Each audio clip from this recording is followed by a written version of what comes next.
Pemirsa, terkait kasus dana nasabah hilang sebesar 22 miliar rupiah, pihak Maybank memastikan akan membawa kasus tersebut ke pengadilan. Di sisi lain, Winda sebagai nasabah merasa dirugikan dan menyatakan tidak pernah memutar uang yang ia simpan.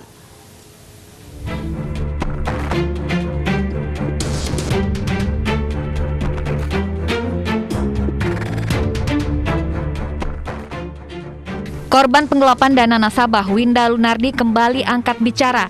Ia menjawab seluruh tudingan Maybank Indonesia terhadap dirinya. Winda mengatakan ia membuka rekening untuk tabungan masa depan dan tidak pernah memutar uang tabungannya karena tengah belajar di luar negeri. Saya nih hanya membuka rekening. Lalu papa saya memasukkan dana sebagai tabungan masa depan. Dan selama beberapa periode itu saya sedang melakukan studi di luar negeri. Jadi mungkin nggak saya bisa datang ke bank untuk melakukan transaksi apapun. Karena saya statusnya aja masih lagi di luar negeri, lagi studi. Jadi itu. Jadi segala jenis rekening koran waktu itu kan pasti wali saya ada yang menerima. Ya wali-wali saya percaya saja. Justru karena kita percaya Maybank itu aman, ya papa saya kan ada menambahkan dana untuk tabungan gitu. Emang statusnya hanya untuk tabungan gitu, Kak. Jadi segala perputaran uang dari rekening saya itu yang perlu dipertanyakan, kenapa bisa ada otorisasi. Saya nggak pernah kasih otorisasi. Gimana mau kasih otorisasi juga? Saya lagi di luar negeri, lagi belajar. Sebelumnya pihak Maybank menunjuk Hotman Paris selaku kuasa hukum dalam kasus ini.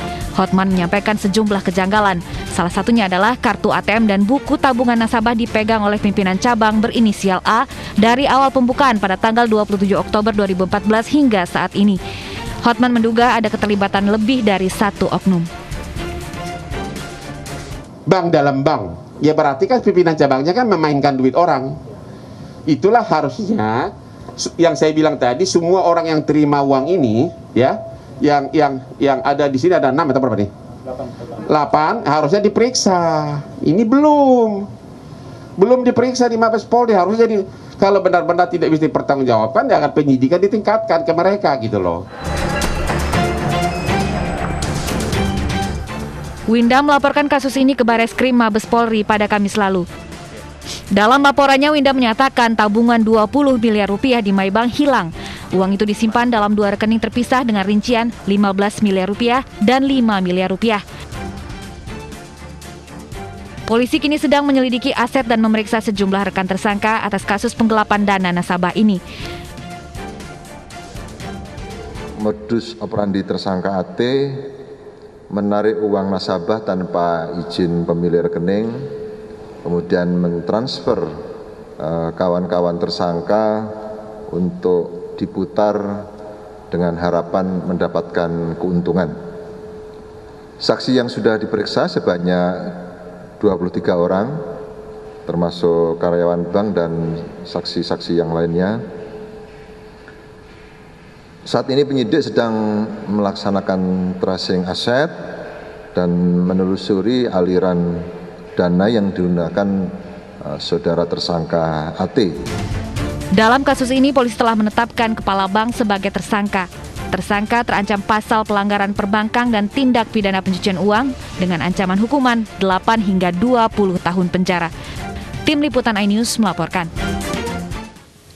Bagaimana keamanan nasabah sebagai konsumen bank? Kita sudah bergabung dengan Ketua Yayasan Lembaga Konsumen Indonesia, Bapak Tulus Abadi. Selamat siang, Pak Tulus. Ya, selamat siang, Mbak. Baik, Pak. Sebenarnya bagaimana perlindungan terhadap nasabah? Karena kasus seperti yang dialami Winda Earl ini kan bukan yang pertama kali terjadi, Pak.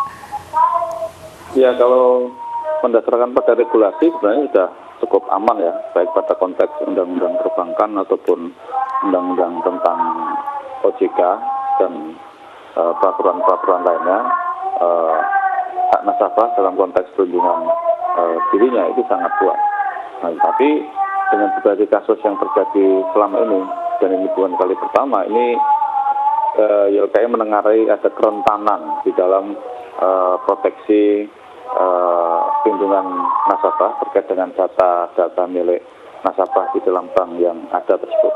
Ini yang saya kira kita minta agar OJK mereview model pengawasan kepada pihak perbankan dan juga mengaudit bagaimana sistem keamanan dari masing-masing bank yang ada, sehingga tidak mudah diretas atau mudah dijebol pada kasus-kasus yang ada.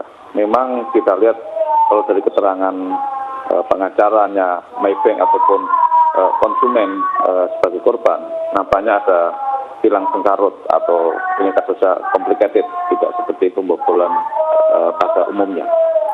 Iya, Pak Tulus, ini memang ada perbedaan versi ya antara Maybank dengan korban terkait dengan hilangnya uang sebesar 22 miliar rupiah ini. Kalau Anda melihatnya seperti apa, Pak, sebenarnya kasus ini?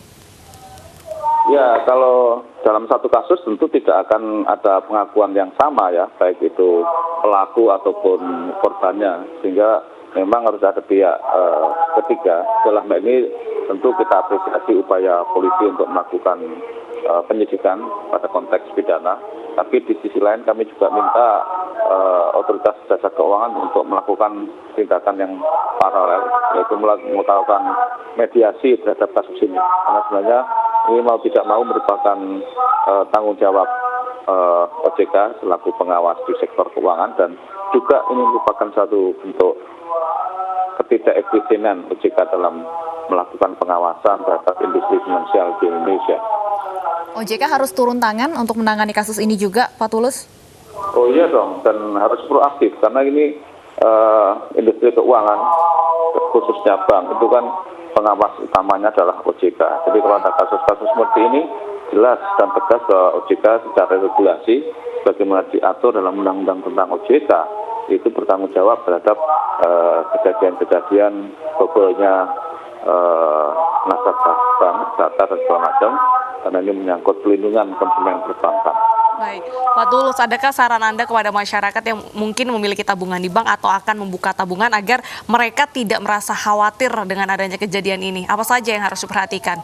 Ya, sebenarnya pertama literasi konsumen terbatas pada konteks interaksi konsumen dengan pihak bank ya, karena kan pengetahuannya adalah sangat detail dan itu yang tidak banyak konsumen bisa mengetahui karena itu menyangkut kontrak dan segala macam. Tapi pada kasus ini saya kira memang ada hal yang harus diendus lebih mendalam. Tapi ketika kita berinteraksi dengan bank, itu kan pada dasarnya bisnis trust ya, kepercayaan ya, karena ketika kita menyimpan uang di bank ya, konteksnya kan aman ya, syukur-syukur mendapatkan bunga, dan juga ini sudah dijamin dalam undang-undang yang sudah ada. Jadi sebenarnya pada konteks regulasi yang sudah ada nggak perlu khawatir. Nah, tetapi yang harus diwaspadai konsumen adalah